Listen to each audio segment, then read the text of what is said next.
Good morning, children. So, in our previous chapter, we studied about reproduction. Okay, so we are studying reproduction in animals, lesson number 9. So, in our once again, I am recalling in our previous video, we studied about reproduction, modes of reproduction. So, modes of reproduction, what are the modes of reproduction?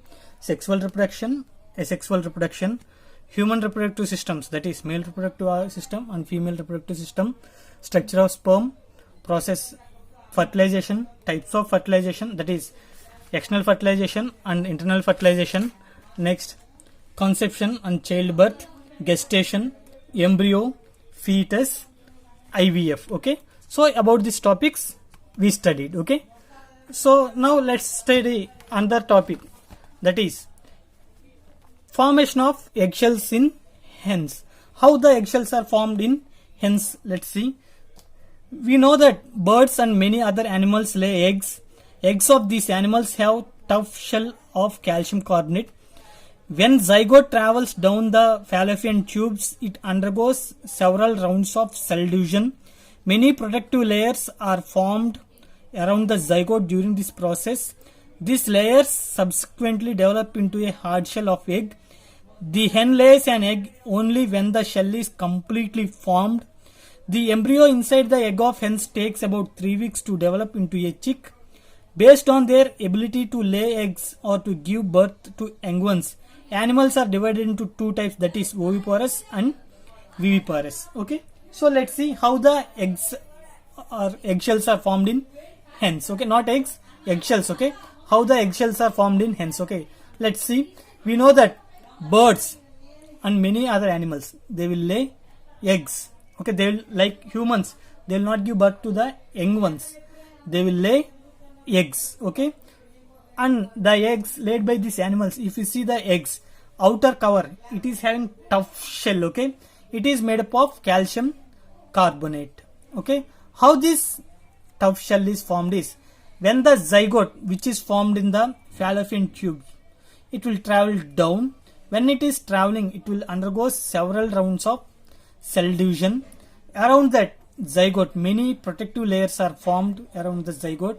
During this process, this layer subsequently develop a hard shell of egg. Okay, this is the way eggshell is formed. Okay, now see, I am having one egg. Okay, see, I am having egg. This is the egg with me. Okay, I am having one egg, and this egg, when it now that means if you see the egg is formed, or if you see egg, its outer covering is hard shell. Okay, so this hard shell, how this hard shell is formed is zygote. Where the zygote will form? Zygote will be formed in the fallopian tubules. So this zygote, when it is formed, what will happen? It will it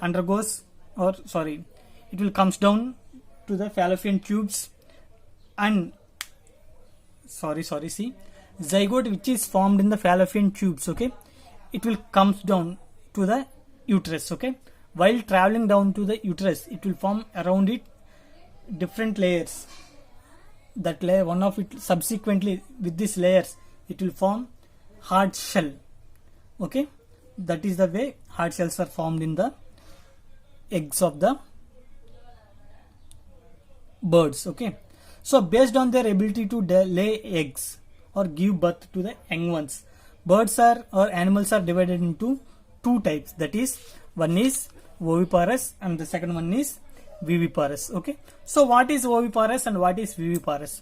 Oviparous means animals which lay eggs are called oviparous animals. Examples are birds and most of the reptiles. Next is viviparous animals. Which are viviparous animals is animals which give birth to their young ones are called viviparous animals. And examples of viviparous animals is most of mammals and some fish also example of these viviparous animals. Then coming to direct development and indirect development. When young ones of an animal resemble to the adult, then direct development will take place. Example is hen, monkey and man. When the young ones of an animal do not resemble to the adult, Then indirect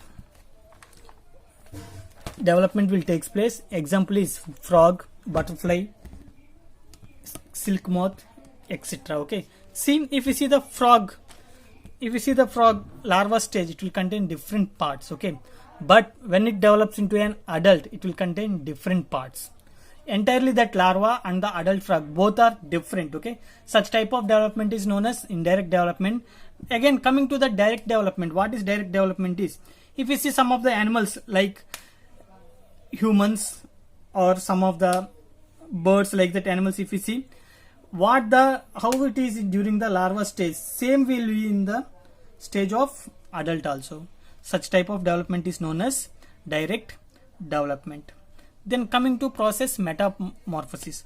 What is mean by metamorphosis is, in case of indirect development, transformation of young larva into adult through different changes is called metamorphosis. What is metamorphosis is the transformation of larva into adult through different changes, or the transformation of larva into adult undergoing changes, drastically changes will take place. Okay, that means completely that larva and adult both are different. If you see frog during larva stage, okay, tadpole stage, okay, we can see gills, tail, all. Then coming to the adult frog, can we see the gills or tail? No, both are different. Okay, so the process of changes or the process of transformation of larva into adult through drastic changes is known as metamorphosis.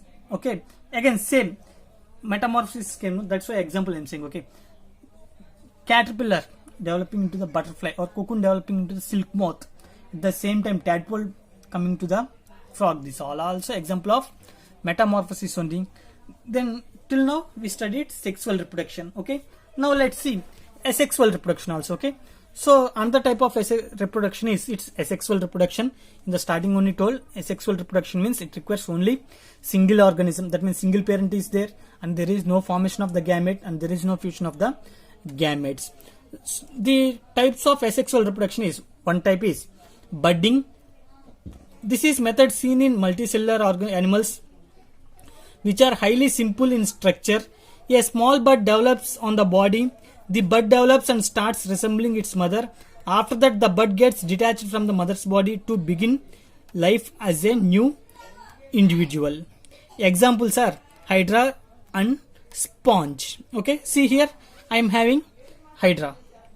One hydra is there. Okay, not this upper one, this lower one. Okay, this is one hydra. Okay, on hydra you can see one small bud developing on this hydra. Okay, in the second diagram you can see bud is developed. So after developing this bud, what will happen means, this bud gets, this is mother cell and this is daughter cell. Okay, now after development of this bud, what will happen means, this bud will be completely detached from the mother cell, and the detached bud, it can individually grow. So here see now mother, daughter, here offspring is resembling to the mother only. That means what happened here, now I got two daughter cells. That means this is one cell and this is second daughter cell. Okay, here reproduction is taking place through the formation of the buds, and this process is known as budding. Example of budding is hydra and sponges. Another method of asexual reproduction is by binary fission. This is method seen in unicellular animals. That is, example is amoeba. The cell of amoeba divided into two daughter cells. Each daughter cell becomes a new individual. Here see in this diagram, this is one amoeba for me. Okay, this is amoeba and this is nucleus. So here what will happen means, first this nucleus will elongate. Okay, nucleus is elongated. That means it is migrated into the two halves. Bridge is formed. Okay, that means this amoeba is elongated and here bridge is formed, and nucleus also elongated, and from here fission will takes place. That means splitting, okay, will takes place, and it forms two daughter cells. Okay, that means this is one cell and this is second one, two daughter cells, and this process is known as binary fission. And example of binary fission is amoeba. Okay, process you remember, fission and fusion both are different. Okay, fusion means union. Fission means splitting. Binary fission means splitting into two daughters, okay, or splitting into two.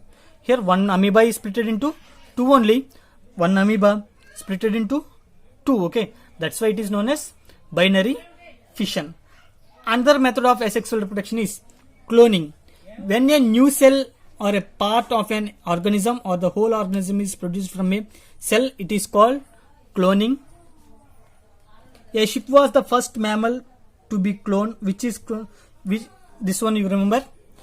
Which is the first mammal cloned is? It is a sheep, okay. A sheep is the first mammal which is cloned, and the name of that sheep is Dolly, okay. This one is important, you remember. Which is the first mammal cloned is sheep, and what is its name? Its name is Dolly. In the year 1996, and who performed this? Scientist name is Ian Wilmut and his colleagues, okay. Scientist Ian Wilmut, where he performed means Roslin Institute in Edinburgh, okay. Where is that? It is in Scotland, okay. So a sheep was the first mammal to be cloned. It was named as Dolly. Ian Wilmut and his colleagues at Roslin Institute in Edinburgh, Scotland, okay, cloned Dolly in 1996.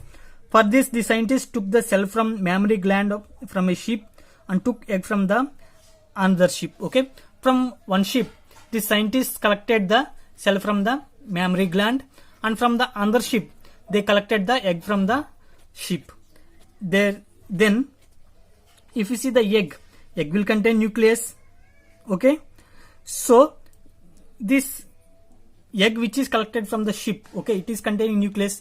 That nucleus is removed, and from other sheep's mammary gland they collected the cell, okay. That nucleus or that cell's nucleus is inserted in the egg. After that, egg was transplanted into the uterus of sheep, and the egg subsequently developed into a clone in due course of time and gave birth to the animal, okay. This is the completion of our lesson, reproduction in animals.